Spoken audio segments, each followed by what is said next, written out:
రామాయణం గురించి మనందరికీ చిన్నప్పటి నుంచి ఎన్నో కథలు వినిపిస్తాయి. శ్రీరాముడు, సీతమ్మ వారి పవిత్ర దాంపత్యం. కానీ రామాయణానికి అనేక రూపాలున్నాయన్న విషయం అందరికీ తెలీదు. అందులో ప్రత్యేకమైనది జైన సాంప్రదాయం చెబుతున్న జైన రామాయణం. ఇక్కడ కథ పూర్తిగా భిన్నంగా ఉంటుంది. హిందూ రామాయణంలో సీతమ్మ శ్రీరాముల వారి భార్య, కానీ జైన రామాయణంలో సీతమ్మ శ్రీరాముల వారి చెల్లెలుగా చూపబడింది. అవును, రామసీతలు అన్నా చెల్లెమ్మలు. ఈ కథ పౌమచర్య అని పిలువబడే జైన గ్రంథంలో లభిస్తుంది. జైనులు ఎందుకు ఇలా చూశారు? దానికి కారణం వారి ధర్మ సిద్ధాంతాలు. జైన ధర్మం పూర్తిగా అహింస, సన్యాసం, వైరాగ్యంపై ఆధారపడి ఉంటుంది. అందుకే వారు రామాయణ కథలోని యుద్ధాలు, రాక్షస సంహారాలు, పౌరాణిక మాయలను మార్చారు. రాక్షసులు ఇక్కడ రాక్షసులు కాదు, ప్రత్యేక గోత్రాలకు చెందిన మనుషులు. జైన రామాయణంలో రాముడు పద్మ లేదా పద్మనాభ అని పిలువబడతాడు.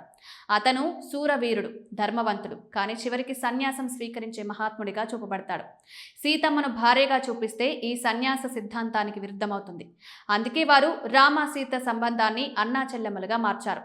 మరికొన్ని ఆసక్తికరమైన మార్పులు కూడా ఉన్నాయి. జైన కథలో రాముడు రావణుడిని చంపడు. హింసకు జైనులు పూర్తిగా వ్యతిరేకం. కాబట్టి రావణుడి వధను లక్ష్మణుడు చేస్తాడు. ఇక సీతమ్మ అగ్ని పరీక్ష కూడా ఉండదు. అంటే రామాయణం అనే మహాకావ్యం భారతదేశ ప్రతి ధర్మంలో, ప్రతి సాంప్రదాయంలో వేర్వేరు రూపాలతో కనిపిస్తుంది. కానీ ఎన్ని రూపాలు ఉన్నా మనం భక్తితో నిలిచేది ఒకే ఒక నిజం: ధర్మస్వరూపుడైన శ్రీరాముడు. సీతారాముల ఆశీస్సులు మీ అందరిపై ఎల్లప్పుడూ ఉండాలని కోరుకుంటున్నాం.